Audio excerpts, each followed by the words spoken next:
जी बच्चों, तो नेक्स्ट हमारा क्वेश्चन है क्वेश्चन नंबर 3, और इसके अंदर भी हमने नंबर लाइन पे शो करना है कुछ इनइक्वालिटीज़ को। पहले हमने जो क्वेश्चन नंबर 1 था उसके अंदर नंबर लाइन पे शो किया था, लेकिन वो हमारे पास नंबर्स थे, रियल नंबर्स। लेकिन आज जो है हमारे पास इनइक्वालिटीज़ होंगी।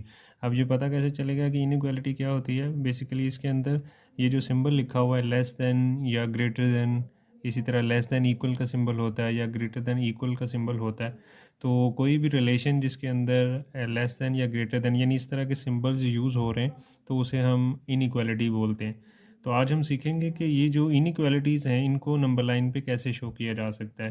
तो पहला हमारा क्वेश्चन है एक्सरसाइज 1.1 का, x लेस देन ज़ीरो। अगर हम इसको देखें कि इसको नंबर लाइन पे कैसे शो करना है, तो इसको हम ड्रा कर लेते हैं। यहाँ पे आपको ये ऑलरेडी बताया गया है कि यहाँ पे ज़ीरो है और इसकी लेफ़्ट साइड पे जो है वो नेगेटिव नंबर्स होते हैं। इसी तरह आगे चलते जा रहे हैं। इसी तरह यहाँ पे पॉजिटिव नंबर्स होते हैं और ये भी आगे चलते जा रहे हैं। तो यहाँ पे लिखा हुआ है एक्स लेस देन ज़ीरो। इसका क्या मतलब है? इसका मतलब ये है कि हमने वो वाले नंबर्स लेने हैं जो ज़ीरो से छोटे हों, और यहाँ पे सिर्फ लेस देन का वर्ड यूज़ हुआ है। इसका मतलब कि ज़ीरो जो है उसमें इंक्लूड नहीं है, तो ज़ीरो से भी छोटे नंबर्स लेने हैं। फॉर एग्ज़ाम्पल, मैं यहाँ पे अगर इसका ग्राफ इसको नंबर लाइन पे शो करूँ तो आपने क्या करना है, ज़ीरो के ऊपर ये हॉलो स्फेयर यानी एक खाली सर्कल बनाना है, और इससे पीछे वाले नंबर्स ये जितने भी हैं ये सारे के सारे इस नंबर लाइन पे आएंगे अगर x लेस देन ज़ीरो होता यहाँ पे। अब अगर यहाँ पे x लेस देन और इक्वल भी साथ है, यहाँ पे अगर यहाँ पे इक्वल, फॉर एग्जांपल हम सपोज कर लेते हैं कि यहाँ पे लेस देन के साथ इक्वल का साइन भी लगा हुआ है, तो अगर ऐसा होता तो फिर हमने ये जो हॉलो स्फेयर या हॉलो खाली जो सर्कल बनाया है इसको हमने फिल कर देना था। तो ये अब लेस देन का सिंबल है तो हमने इसको खाली रखना है। तो इससे पीछे पीछे वाले जितने भी नंबर्स होंगे वो हमारा इसका आंसर होगा। अब x लेस देन का अगर हम नंबर लाइन पे शो करें तो उसका ग्राफ कुछ इस तरह का बनेगा। ये इसकी नंबर लाइन है। इसी तरह अगर हम दूसरा क्वेश्चन देखें, दूसरा क्वेश्चन है हमारा, उसमें लिखा हुआ है -3 less than x less then 3। अगर आप इस पर भी गौर करें, इसमें हमने नंबर्स लेने हैं जो कि -3 और +3 के दरमियान में हो, यानी ना तो -3 उसके अंदर इंक्लूड है और ना ही +3 इंक्लूड है। इंक्लूड होने का मतलब यहाँ पे अगर इक्वल के साइन होते तो फिर ये दोनों नंबर्स भी उसमें इंक्लूड होने थे। तो मैं इसका नंबर लाइन पे इसको शो करने जा रहा हूँ। तो सेम वैसे ही बनेगा, यहाँ पे ज़ीरो आएगी, यहाँ पे -1 -2 -3, इसी तरह आगे चलता जा रहा है। यहाँ पे 1 2 और ये 3। यहाँ पर भी मैंने 3 तक, आप इसके आगे भी लगा सकते हैं, 3 से आगे भी, और इसी तरह -3 से पीछे भी आप लिख सकते हैं, लेकिन हमें अकॉर्डिंग टू द रिक्वायरमेंट जितना चाहिए हम उतना लिख सकते हैं। तो हमारे पास ये देखिए -3 और +3, यानी -3 ये है और -3 भी उसके अंदर शामिल नहीं है, और इसी तरह ये +3 है, +3 भी इसके अंदर शामिल नहीं है। तो हमने ये खाली सर्कल लगा दिए और इन दोनों को आपस में मिला दिया। इसका मतलब ये जो हमारे पास रिलेशन दिया हुआ, ये जो इनइक्वालिटी दी हुई है, ये बेसिकली -3 और 3 के दरमियान जितने भी नंबर्स हैं, यानी ये वाले जो नंबर्स हैं, ये इसको शो कर रहा है। इसी तरह हम अगला पार्ट इसका कर लेते हैं जो कि इसका थर्ड पार्ट है। उसमें लिखा हुआ है x greater than equal to -8। यहाँ पे देखें, यहाँ पे अब -8 जो है उसके साथ सिंबल जो है वो ग्रेटर देन और इक्वल का साइन भी लगा हुआ है। इसका मतलब यहाँ पे -8 भी शामिल है और इससे बड़े नंबर्स भी शामिल हैं। तो इसका हम नंबर लाइन पे जब शो करेंगे तो यहाँ पे देखें, मैं ज़ीरो थोड़ा साइड पे लिख रहा हूँ क्योंकि ये 8 तक हमने जाना है। तो -1 आ जाएगा, -2 -3 -4 -5, फिर -6 -7 और -8। अब यहाँ पे देखें -8 से बड़े नंबर। अब -8 से बड़े, ये जो सारे नंबर्स लिखे हुए ना, ये बेसिकली -8 से बड़े हैं। आपको पता होगा जो माइनस में एक्चुअल में छोटा होता है, तो अगर उस नंबर के लिहाज से देखें उसके साथ माइनस अगर लगा हुआ है, जितना माइनस में बड़ा आंसर है वो एक्चुअल में उतना छोटा होता है। तो यहाँ पे -8 जो है वो छोटा नंबर है -7 से, ठीक है। इसी तरह -7 जो है वो -6 से छोटा है। इसी तरह -6 जो है वो -5 से छोटा है। अगर हम दूसरी तरफ से पढ़ें तो ज़ीरो बड़ा है -1 से, और -1 बड़ा है -2 से, -2 बड़ा है -3 से। इसी तरह -7 जो है वो बड़ा है -8 से। तो यहाँ पे देखें x बड़ा है -8 से, यानी हमने x जो है वो -8, सबसे पहली बात होली स्फीयर हमने नहीं बनाना, अब हमने इसको फिल अप कर देना है, इसको भर देना है, इसको फिल अप कर देना है, यानी क्योंकि ये भी शामिल है, ये जो इक्वल का साइन है ये हमें बता रहा है कि ये सर्कल हमने फिल अप कर देना है -8 पे, और -8 से बड़े नंबर्स लेने हैं। तो ये सारे के सारे इधर वाले अगर आप देखें तो -8 से ये सारे के सारे नंबर्स बड़े हैं, तो यानी इसका मतलब ये जो है ये सारे नंबर्स इस तरफ ये एरो बन रहा है, तो ये सारे नंबर्स जो है ना ये वाले -7 -6 इसी तरह 0 तक, और 0 से आगे भी 1 2 3, ये सारे के सारे नंबर्स इस इनइक्वालिटी में आ जाते हैं। ठीक होगी बात। इसी तरह अगला पार्ट इसका देखते हैं जी। तो इसका नेक्स्ट पार्ट है x ग्रेटर देन 0। तो ये भी बड़ा आसान है, क्लियरली हमें नज़र आ रहा है। तो यहाँ पे ये 0 है, यहाँ पे हम चलें 1 लगा लें, यहाँ पे -1 लगा लें, लेकिन सिर्फ हमें 0 चाहिए था तो वो हमने लिख लिया। अब x ग्रेटर देन 0, इसका क्या मतलब, अब 0 से बड़े नंबर्स हमने लेने हैं, क्योंकि x ग्रेटर देन 0 है ना, 0 से बड़े। तो ये तो 0 है एक तो, और इससे बड़े ये वाले नंबर्स हैं ना, 0 से बड़े जो है वो पॉजिटिव, 1 भी बड़ा है, 2 भी बड़ा है, 3 भी बड़ा है। तो ये 1 2 3 जितने भी पॉजिटिव नंबर्स हैं वो सारे के सारे 0 से बड़े नंबर्स हैं, और 0 से छोटे जो होते हैं वो माइनस वाले होते हैं। तो यहाँ पे x ग्रेटर देन 0 यानी 0 से बड़े नंबर्स हमने लेने, लेकिन 0 शामिल नहीं होगा। तो हमने एक हॉलो स्फीयर उसको ड्रा किया, और उसके बाद उससे बड़े नंबर्स जो हैं वो इस तरफ आते हैं 0 से बड़े, तो हमने इस तरफ एरो बना दिया कि यहाँ से 0 इसके अंदर शामिल नहीं है। अगर ये शामिल होता तो हमने इसको फिल अप कर देना था। यहाँ पे सिर्फ और सिर्फ ग्रेटर देन का सिंबल है, इक्वल नहीं है, तो हमने इसको फिल अप नहीं किया, और इससे बड़े नंबर्स ये सारे के सारे इसके अंदर इंक्लूड हो जाएंगे। नेक्स्ट पार्ट है fifth part, x less then -3। तो ये भी देखें हमने क्या करना है, यहाँ पे 0 आप लिख लें, -1 -2 -3। अब यहाँ पे लेस देन -3, इसी तरह आप -4 भी लिख लें। तो हमने x जो है वो लेना है -3, और उससे लेस देन होना चाहिए। तो ये -3 है, क्योंकि इक्वल का साइन नहीं है तो यहाँ पे होलो स्फीयर खाली आएगा। और इससे छोटे नंबर्स, -3 से छोटे कौन से हैं, ये -4 इससे छोटा है, इसी तरह -5 भी इससे छोटा है। इस तरह यहाँ पे जितने भी नंबर्स आ रहे हैं नेगेटिव वाले, वो एक्चुअल में -3 से छोटे नंबर्स हैं। तो ये एरो इस तरफ आएगा। ठीक होगी बात। इसी तरह ये आगे भी -5 -6 ये सारे के सारे इसके अंदर शामिल होंगे। इस तरह अगला पार्ट है जी, छठा part, -4 less than x less than equal to 4। अब यहाँ पे देखें एक तरफ जो है वो लेस देन का सिर्फ सिंबल है, और दूसरी तरफ लेस देन और इक्वल का सिंबल है। इसका मतलब ये जो 4 है ये शामिल होगा, और ये -4 जो है वो शामिल नहीं होगा। चलें जी, 0 -1 -2 -3 और -4, यहाँ पे 1 2 3 और 4। तो अब हम देखेंगे कि यहाँ पे तो होलो स्फीयर खाली स्फीयर आएगा, और यहाँ पे अगर आप देखें तो ये इस बॉक्स को हमने, इस सर्कल को हमने फिल अप कर देना है, और ये जो है दरमियान में एक लाइन लगा देनी। इसका मतलब ये है कि -4 तो इसमें शामिल नहीं है, लेकिन 4 इसके अंदर शामिल है। तो ये जो है इनके दरमियान जो नंबर्स हैं वो हमारा आंसर होगा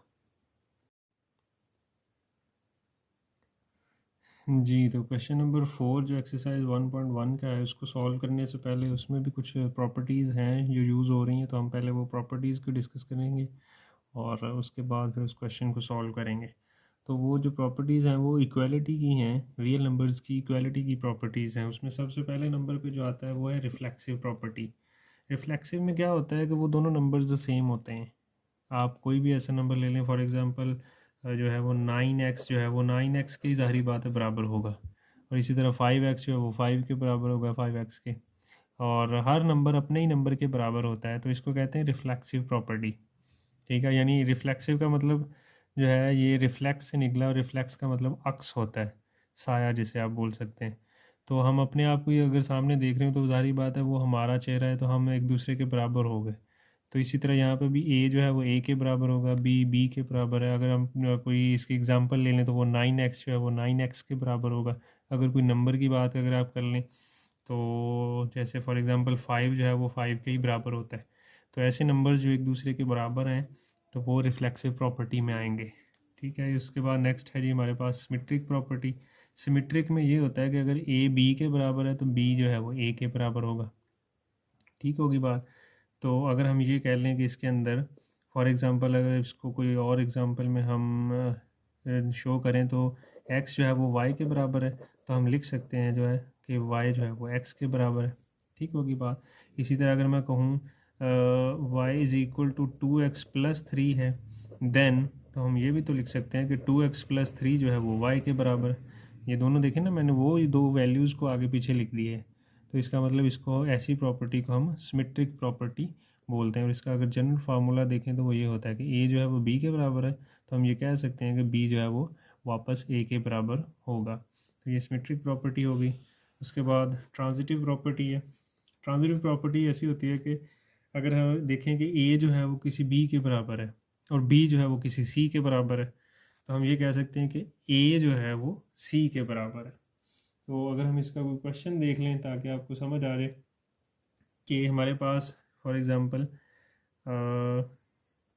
ए प्लस सी जो है वो पी के बराबर है एंड पी जो है वो बी प्लस सी के बराबर है। ठीक है, तो हम ये कह नहीं सकते, ये दोनों पी को अगर आप हटा दें तो ए प्लस सी जो है वो बी प्लस सी के बराबर है। पहला दूसरे के बराबर है, दूसरा तीसरे के बराबर है, तो पहला और तीसरा एक दूसरे के बराबर होंगे। दोबारा देख लें अगर आपको नहीं समझ आई तो, पहला यहाँ पे ए है पहला, ये दूसरा बी है, पहला दूसरे के बराबर है, दूसरा किसी तीसरे के बराबर है। तो यहाँ पे देखें पहला और तीसरा आपस में बराबर हो गए। तो यहाँ पे भी देखें ये सारी की सारी फर्स्ट वैल्यू है, ये सेकंड वैल्यू है। तो फर्स्ट जो है वो सेकंड के बराबर है, यहाँ पे ये सेकंड है वो थर्ड के किसी नंबर के बराबर है, तो फर्स्ट और थर्ड वो भी एक दूसरे के बराबर होंगे। तो ऐसी प्रॉपर्टी को हम ट्रांजिटिव प्रॉपर्टी बोलते हैं। ठीक है, उसके बाद एडिटिव प्रॉपर्टी पे आ जाते हैं। एडिटिव में क्या करना है कि अगर हमारे पास ए और बी एक दूसरे के बराबर हैं तो हमने दोनों तरफ सेम नंबर को ऐड कर सकते हैं। जैसे फॉर एग्ज़ाम्पल अगर हम ये कहें कि 5x जो है वो 3x के बराबर है, तो हम यहाँ पे 5x plus 5 equal 3x plus 5। ये देखें यहाँ पे मैंने हेयर अगर आप ये देखें कि यहाँ पे c की वैल्यू मैंने 5 रखी है। यहाँ पे ये दोनों तरफ c को हमने ऐड किया था ना, तो यहाँ पे c की वैल्यू अगर 5 रखें तो दोनों तरफ मैंने 5 यहाँ पे भी 5 को ऐड कर दी है। इसी तरह आप इसकी और भी कोई एग्जांपल ले सकते हैं कि अगर हमारे पास if 2x is equal to 9x है, then 2x plus 10 equal to 9x plus 10। यहाँ पे मैंने देखें मैंने दोनों तरफ 10 को ऐड कर दिया, यानी यहाँ पे c की वैल्यू हमारे पास 10 होगी। तो ऐसे अगर सेम नंबर दोनों तरफ ऐड कर दें तो ऐसी प्रॉपर्टी को हम एडिटिव प्रॉपर्टी बोलते हैं। और नेक्स्ट प्रॉपर्टी हमारे पास मल्टीप्लिकेटिव प्रॉपर्टी है। इसमें भी ये देखें कि अगर हमारे पास ए और बी एक दूसरे के बराबर हैं तो हम कोई भी एक नंबर दोनों तरफ at the same time multiply कर सकते हैं। यहाँ पे देखें ए सी और बी सी, यानी यहाँ पे हमने सी को दोनों तरफ मल्टीप्लाई कर दिया है। तो सी को आप बाद में मल्टीप्लाई कर लें या पहले लिख लें, उससे कोई फ़र्क नहीं पड़ता। ए सी या सी ए ये दोनों बराबर होते हैं। अगर हमने आपने लास्ट एक्सरसाइज में जो पहला क्वेश्चन हमने किया था उसमें भी हमने कॉमोटेटिव प्रॉपर्टी पढ़ी थी। तो ये जो ए सी और सी ए ये एक्चुअली जो है वो कॉमोटेटिव प्रॉपर्टी है, तो ए सी को सी ए के बराबर हम लिख सकते हैं। इसी तरह ये बी सी वो सी बी के बराबर है, ये दोनों भी हम लिख सकते हैं। तो यहाँ लेकिन शर्त यह है कि सी जो है वो ज़ीरो के अलावा कोई नंबर होना चाहिए। अगर आप देखें ना कि सी अगर ज़ीरो आ जाए तो दोनों तरफ अगर आप ज़ीरो से मल्टीप्लाई कर दें तो कोई भी नंबर है अगर उससे ज़ीरो से मल्टीप्लाई करें तो वो सारे का सारा नंबर ही ज़ीरो हो जाता है। तो इसलिए ज़ीरो के अलावा कोई नंबर लेना है। फॉर एग्ज़ाम्पल अगर मैं आपसे ये कहूँ कि हम कोई एग्ज़ाम्पल जनरल एग्ज़ाम्पल कर लेते हैं कि 5x is equal to 3x है, तो हमने दोनों तरफ सेम नंबर से मल्टीप्लाई करना है। 5x को अगर फॉर एग्ज़ाम्पल मैं c की वैल्यू यहाँ पे 9 रख लूँ तो 9 को आपने इधर भी मल्टीप्लाई कर लेना है और इधर भी मल्टीप्लाई कर लेना है और उसका आंसर जो है वो सेम ही आएगा ऑलमोस्ट। आप इसको कर लें 45 which is equal to 27x। तो ये दोनों एक दूसरे के बराबर हैं। क्यों? क्योंकि यहाँ पे सी की वैल्यू हमने 9 रखी है और 9 को दोनों तरफ मल्टीप्लाई कर दी है। तो दोनों सेम नंबर से मल्टीप्लाई करना, ऐसी प्रॉपर्टी को मल्टीप्लिकेटिव प्रॉपर्टी बोलते हैं। नेक्स्ट आ जाता है cancellation with respect to addition. ये भी वही काम है, लेकिन यहाँ पे थोड़ा सा फ़र्क ये है कि जैसे हमने एडिटिव प्रॉपर्टी में हमने किया था कि ए प्लस सी जो है अगर बी प्लस सी के बराबर है, तो इसको हम दोनों तरफ जो हमने पहले नंबर ऐड किया था उसको वापस हम कैंसिल करके A is equal to B के बराबर लिख सकते हैं। पहले हमने जो एडिटिव प्रॉपर्टी में यूज़ की उसमें हमने क्या किया था, दोनों तरफ सेम नंबर को ऐड किया था खुद से, प्लस सी इधर भी किया प्लस सी इधर से किया।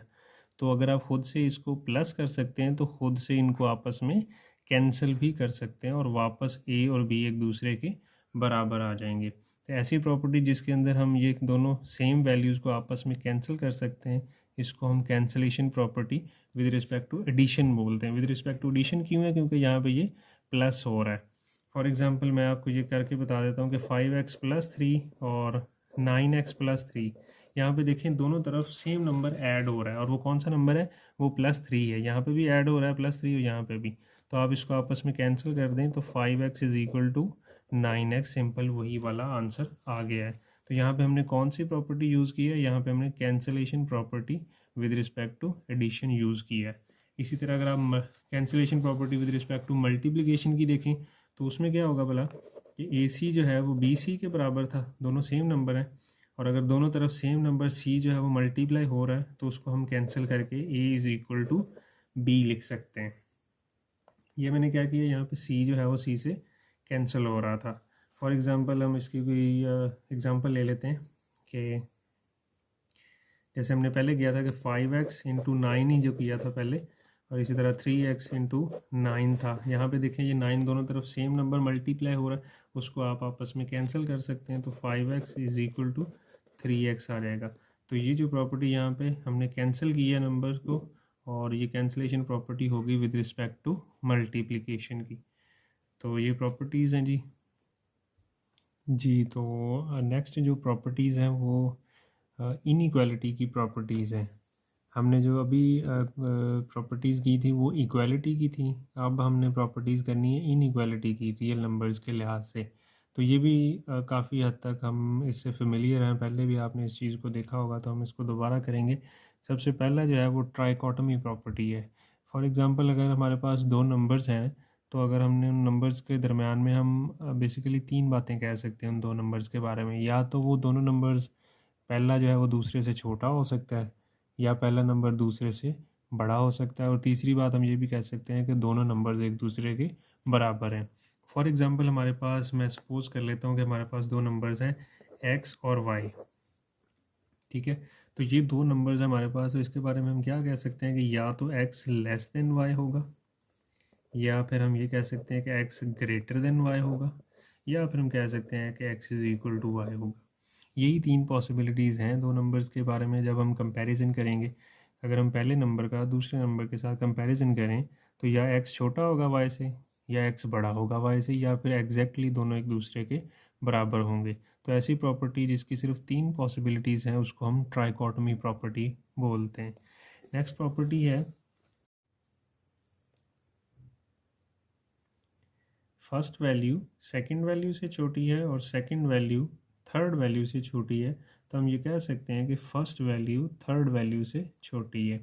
कैसे? मैं इसकी कोई एग्जांपल ले लेता हूँ, फिर आपको क्लियर समझ आ जाएगा कि अगर हम ये कहें कि 2 जो है वो <3 है एंड 3 जो है वो <5 है, देन हम ये कह सकते हैं कि 2 जो है वो <5 होगा।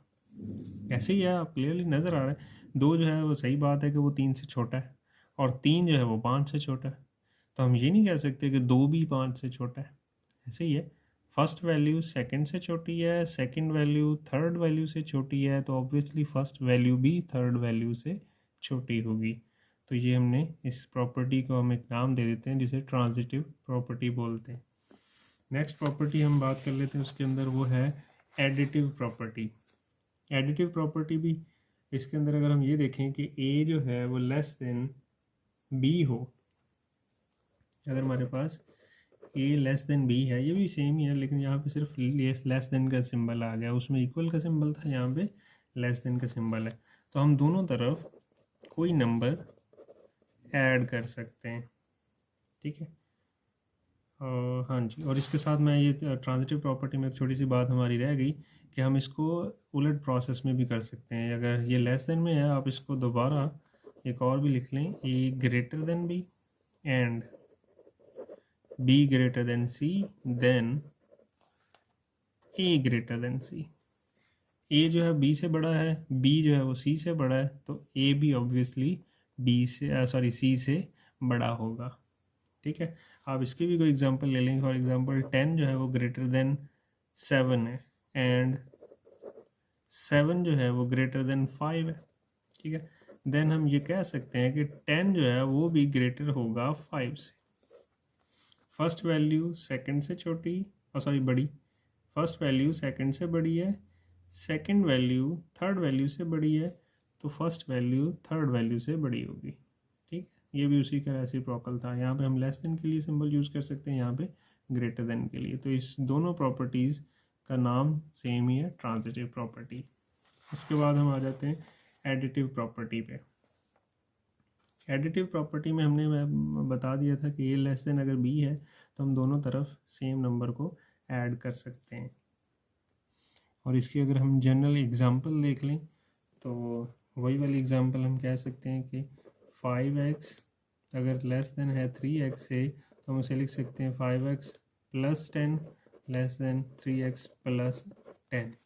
ठीक होगी बात। इसी तरह आप इसका रेसिप्रोकल भी ले सकते हैं कि अगर a ग्रेटर देन b है, अगर a ग्रेटर देन b है तो हम a plus c greater than b plus c है। इसका जनरल फार्मूला, यानी दोनों तरफ सेम नंबर को ऐड कर सकते हैं। और इसकी एग्जांपल आप यही ले लेंगे कि 5x प्लस 10 है, तो यहाँ पे सिर्फ ग्रेटर देन का साइन आ जाएगा और बाकी सारी की सारी वही प्रॉपर्टी रह जाएगी। तो अगर a लेस देन b है तो दोनों तरफ सेम नंबर को अगर हम ऐड कर लें तो उसको हम एडिटिव प्रॉपर्टी बोलते हैं।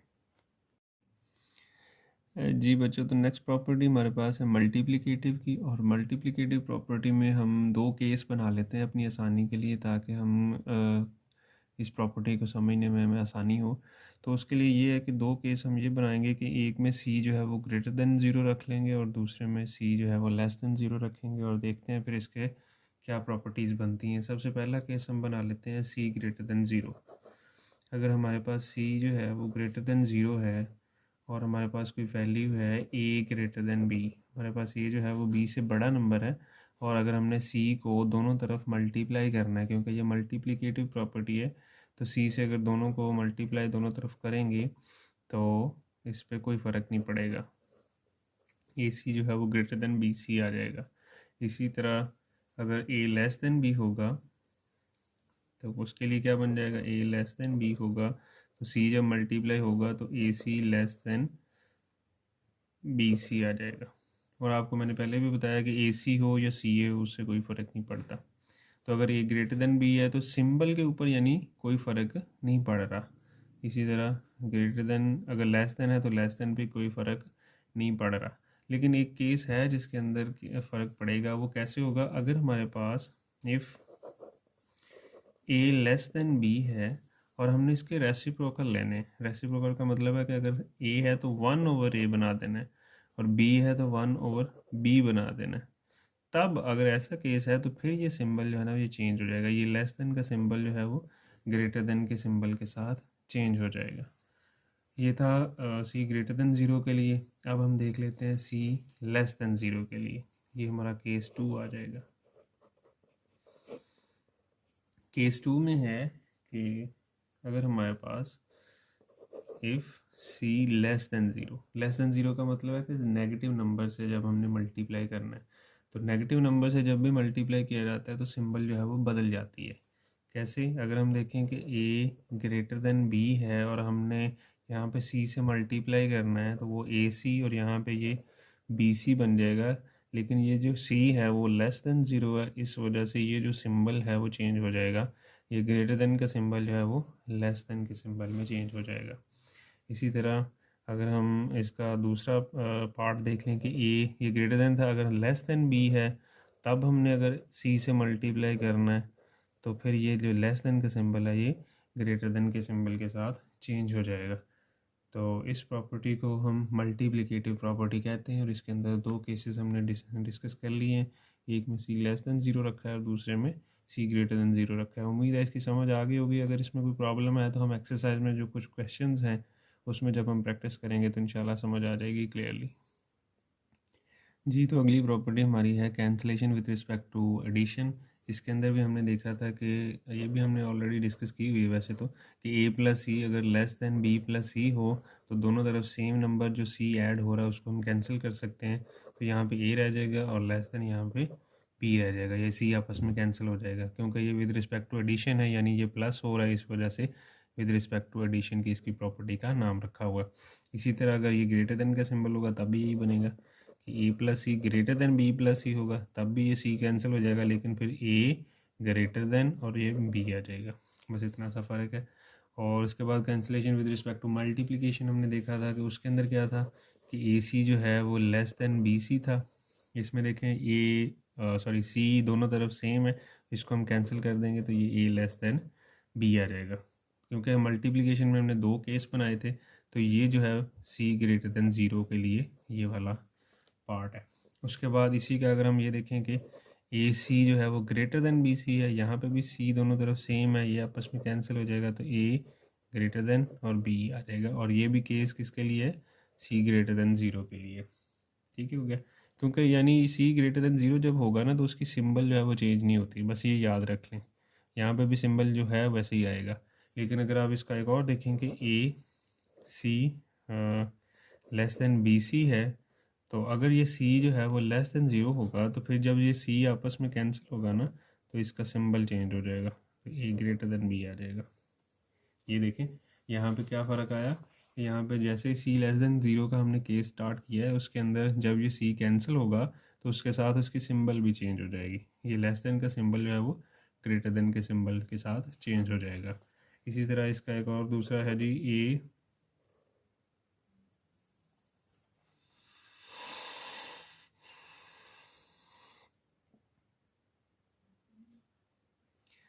इसी तरह इसका जो नेक्स्ट एक रहता है जी ए सी ग्रेटर देन बी सी, और ये भी सी लेस देन ज़ीरो के लिए है तो उसके लिए भी सी जब कैंसिल होगा तो ए और ये लेस देन बी हो जाएगा। तो यही हमने चार केस इसके पढ़े थे और उसके अंदर दो केस जो थे हमारे सी ग्रेटर देन के लिए थे और दो केस जो थे वो सी लेस देन ज़ीरो के लिए थे। अब हम इससे रिलेटेड जो भी क्वेश्चंस हैं एक्सरसाइज में उसको सॉल्व करने जा रहे हैं जी। जी, तो एक्सरसाइज के हमने क्वेश्चंस लिख लिए हैं तो इसके बारे में हम जो भी हमने प्रॉपर्टीज़ पढ़ी थी आज हम इस पर अप्लाई करेंगे। उसमें देखें सबसे पहला जो है ये देखिए 9x जो है वो एग्जैक्टली 9x के बराबर है। तो हमने जो रियल नंबर्स की इक्वालिटी की प्रॉपर्टीज़ हमने पढ़ी थी उसके अंदर पहले जो प्रॉपर्टी थी वो यही थी कि अगर एक नंबर अपने ही नंबर के बराबर हो तो उसे रिफ्लेक्सिव प्रॉपर्टी कहते हैं। तो ये जो है इसमें जो यूज़ हुई है वो रिफ्लेक्सिव प्रॉपर्टी यूज़ हुई है। ठीक होगी बात। उसके बाद नेक्स्ट क्वेश्चन है सेकंड पार्ट इसका, ये देखेंगे x प्लस टू जो है वो y के बराबर है और y जो है वो 2x माइनस थ्री के बराबर है। तो x plus two 2x minus three के बराबर होगा, यानी फर्स्ट और ये थर्ड वैल्यू एक दूसरे के बराबर होगी। तो हमने एक ऐसी भी प्रॉपर्टी पढ़ी हुई है, यहाँ पे देखें ये वाली सारी वैल्यू a की है, यानी अगर हम इस सारी वैल्यू को a रख लें तो इक्वल ये b के, फॉर एग्जांपल ये b के बराबर a is equal to b आ गया और ये तो b की वैल्यू है, b इक्वल ये कोई c है हमारे पास और फिर ये a की वैल्यू है, ये हमने a के बराबर रखा हुआ है और ये जो है ये c के बराबर है। तो हमने ऐसी प्रॉपर्टी पढ़ी है a equal b and b equal c then a is equal to c। हमने ये प्रॉपर्टी पढ़ी हुई है कि अगर a b के बराबर है b c के बराबर है तो a भी c के बराबर होगा। तो आप इस पर देख सकते हैं कि ये ट्रांजिटिव प्रॉपर्टी है, इक्वालिटी की ट्रांजिटिव प्रॉपर्टी है। उसके बाद अगला देखते हैं, if 2x plus three equal y है then y is equal to 2x plus three. ये देखें कुछ भी नहीं किया हुआ, जस्ट वही नंबर्स को आगे पीछे लिखा हुआ है, यानी 2x plus three equal Y और y equal 2x plus three, ये वही नंबर्स को उसकी जगह रिप्लेस की हुई है। तो हमने ऐसी प्रॉपर्टी को भी पढ़ा था कि यहाँ पे अगर हम इसको a रख लें, a इक्वल ये b है तो ये b इक्वल a आ रहा है। तो ऐसी प्रॉपर्टी हमने पढ़ी थी जो कि सिमेट्रिक प्रॉपर्टी थी। सिमेट्रिक प्रॉपर्टी में हम ये पढ़ा था कि a is equal to b होता है और b is equal to a होता है। नेक्स्ट देखते हैं, if 3 less than 4 then -3 greater than 4। यहाँ पे देखें पहले तो वो सिंबल जो है उसका सेम ही था, लेकिन देन के बाद वो सिंबल चेंज हो गया और साथ माइनस भी आ गया। इसका क्या मतलब कि यहाँ पे इस इनइक्वालिटी के अंदर कोई नंबर मल्टीप्लाई हुआ है। तो हमने ये केसेस भी बनाए थे इसके अंदर कि जब सिंबल चेंज होता है तो इसका मतलब c की वैल्यू लेस देन 0 होती है। तो यहाँ पे देखिए कौन सा नंबर मल्टीप्लाई हुआ जिसकी वजह से ये सिंबल चेंज हुआ है, तो वो -1 है। अगर आप यहाँ पे देखें 3 लेस देन 4 था, और अगर यहाँ पे हम लिख लें कि हेयर c हम -1 रखते हैं c की वैल्यू, तो यहाँ पे देखिए -1 को जब आप 3 से मल्टीप्लाई करेंगे, और यहाँ पे फ़िलहाल हम सिंबल वैसे ही रखते हैं और ताकि बाद में आपको समझ आ जाए, और -1 को जब 4 से मल्टीप्लाई करेंगे, अब ये देखें दोनों तरफ माइनस से मल्टीप्लाई किया है, तो जब ये मल्टीप्लाई होगा 3 1 जार 3 माइनस आ जाएगा, क्योंकि माइनस वाले नंबर से मल्टीप्लाई किया है तो ये सिंबल जो है वो चेंज हो जाएगा और ये -4 आ जाएगा। तो यानी ये मल्टीप्लिकेटिव प्रॉपर्टी यूज़ हुई है, लेकिन केस 2 वाली जिसके अंदर c जो है वो -1 है। तो यहाँ पे ये कौन सी प्रॉपर्टी है जी? मल्टीप्लिकेटिव प्रॉपर्टी है विद c लेस देन 0। यहाँ पे हमने c जो है वो उसको लेस देन 0 रखा है, तब जाके ये प्रॉपर्टी को हम सॉल्व कर सकें। उसके बाद नेक्स्ट क्वेश्चन देखें जी। नेक्स्ट क्वेश्चन में लिखा हुआ है कि 2y + w is equal to p and p is equal to 50, then 2y + 2w is equal to 50। ये भी वही जो हमने ऊपर किया है कि a जो है वो b के बराबर है, b जो है वो किसी c के बराबर है, तो a भी c के बराबर होगा। ठीक है, फर्स्ट वैल्यू थर्ड वैल्यू के बराबर आ रही है। तो ऐसा जो होता है जिसके अंदर फर्स्ट वैल्यू थर्ड वैल्यू के बराबर होती है उसको हम ट्रांजिटिव प्रॉपर्टी कहते हैं। ठीक होगी बात। नेक्स्ट है जी, सिक्स्थ पार्ट है इसका, जिसके अंदर x + 4 ग्रेटर देन y + 4 लिखा हुआ है, और बाद में देखें देन के बाद x ग्रेटर देन y लिखा हुआ है। इसका क्या मतलब, यहाँ से हमने ये चीज़ बनानी है तो कैसे बनेगी? जस्ट हमने क्या किया हुआ है, दोनों तरफ +4 सेम नंबर था, हमने उसको कैंसिल कर दिया है। तो जैसे ही हमने ये कैंसिल किया, इसका मतलब ये प्रॉपर्टी कैंसलेशन प्रॉपर्टी में चलेगी विद रिस्पेक्ट टू एडिशन, क्योंकि यहाँ पे ये ऐड हो रहे थे। तो ये प्रॉपर्टी है cancellation property with respect to addition, addition के लिहाज से। उसके बाद अगला क्वेश्चन है 2 लेस देन 5, 5 लेस देन 9, तो 2 लेस देन 9 है। ये भी वही सेम नंबर, यानी ये देखें फर्स्ट वैल्यू सेकंड से छोटी, सेकंड थर्ड से छोटी है, तो फर्स्ट भी थर्ड से छोटी होगी। तो ये देखें फर्स्ट और थर्ड का रिलेशन बन गया, तो इसका मतलब ये भी ट्रांजिटिव प्रॉपर्टी है। ये ट्रांजिटिव प्रॉपर्टी है और ये इनइक्वालिटी की ट्रांजिटिव प्रॉपर्टी है। उसके बाद नेक्स्ट चलते हैं, इसका लास्ट पार्ट है इस एक्सरसाइज का, और इसमें देखें ये देखें -18 लेस देन -16 है, और देन के बाद अगर आप देखें तो फिर यहाँ पे सिंबल चेंज हो रहा है। तो यहाँ पे एक तो सिंबल भी चेंज हो रहा है और कोई नंबर यहाँ से 18 जो है वो 9 के अंदर कन्वर्ट हो गया है। तो यहाँ पे इसमें भी ये मल्टीप्लिकेटिव की है, और इसके अंदर देखते हैं कि कौन से नंबर c हमेशा जो है यहाँ पे फिर लेस देन 0 वाला कोई नंबर होगा, तो हम वो चेक कर लेते हैं। -18 लेस देन -16 है। अब अगर हम इसको 18 को किस से डिवाइड करें कि वो 9 हमारा आंसर आ जाए, तो वो ऑब्वियसली वो 2 है।